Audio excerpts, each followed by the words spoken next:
আলহামদুলিল্লাহ, গ্রামে আসার পরে দেখলাম নিজের ক্ষেতে এত পরিমাণ সবজি হয়েছে। আলহামদুলিল্লাহ, এই যে এই গাছটা যদি দেখাই, টমেটোর ভারে গাছটা শুয়ে পড়ছে মাটিতে, এটা আসলে টান দিয়ে উঠাইতে গেলে গাছটা ভেঙে যাবে।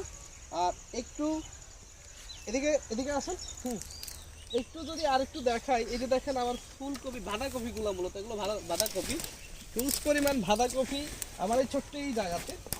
এগুলো হচ্ছে লাল শাক। লাল শাকের গাছটা অনেক বড় হয়ে গেছে। এটার মধ্যে যে এই যে যে বিচিগুলো দেখা যাচ্ছে, এখান থেকে বিচি নিয়ে আবার চাষ করা যাবে। ইভেন এই পাশে দেখা যাচ্ছে কলা গাছ, এই যে কলা গাছ। আর এটা হচ্ছে মূলা গাছ। মূলা গাছের ফুল অসম্ভব সুন্দর, চারদিকে তাকালেই মনে হয় যেন সবুজের সমারোহ। আর এগুলো হচ্ছে মূলত আমরা ঢাকাতে দুইটা কিংবা তিনটা লতা কিনে খাই 30 টাকা করে। যাদের প্রয়োজন হবে আমার বাগানে চলে আসবেন, নিজের মনে করে নিয়ে যাবেন, কোনো টাকা পে করতে হবে না। ইভেন এটা হচ্ছে সিম গাছের ফুল, অনেক সুন্দর। যারা ঢাকা কেন্দ্রিক আছেন, গ্রামের বাড়িতে আসবেন, এসে ঘুরে গেলে মাইন্ড একদম ফ্রেশ হয়ে যাবে। এত সুন্দর সমারোহ যদি আসেন দেখেন, তাহলে আসলে আপনার মন মাইন্ড সব চেঞ্জ হয়ে যাবে।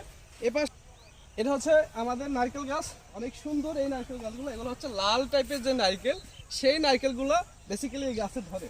ইভেন হচ্ছে এখানে আছে পেয়ারা গাছ, আর সরাসরি কলা গাছ। ইভেন হচ্ছে কলা সহ আপনাদেরকে দেখাচ্ছি আমার কলা গাছ। এই যে দেখেন আমার কলা গাছের মধ্যে হচ্ছে কেলা ধরছে। কলাগুলা সাইজ ছোট, যেহেতু ওর মা হৃষ্টপুষ্ট না, একেবারে রোগা পাতলা, তার জন্য কলাগুলো হচ্ছে রোগা পাতলা। কলা গাছের বিষয় কোন আনতে স্টপ করছিস? এই যে আমাদের কলা গাছ, এই কলা গাছটা আমার মতো যদি হইতো তাহলে একটু স্বাস্থ্যবান হইতো এর বাচ্চা কাচ্চাগুলো। আমি গ্রামে আসার পরে দেখি মা হচ্ছে রোগা পাতলা, কলাগুলো হচ্ছে রোগা পাতলা।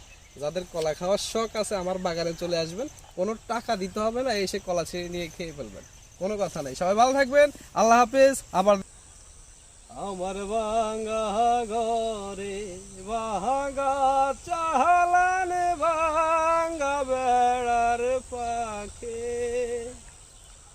অবাকে জোসনা ঢুইকা পড়ে, হাত বাড়াইয়া ডাকে।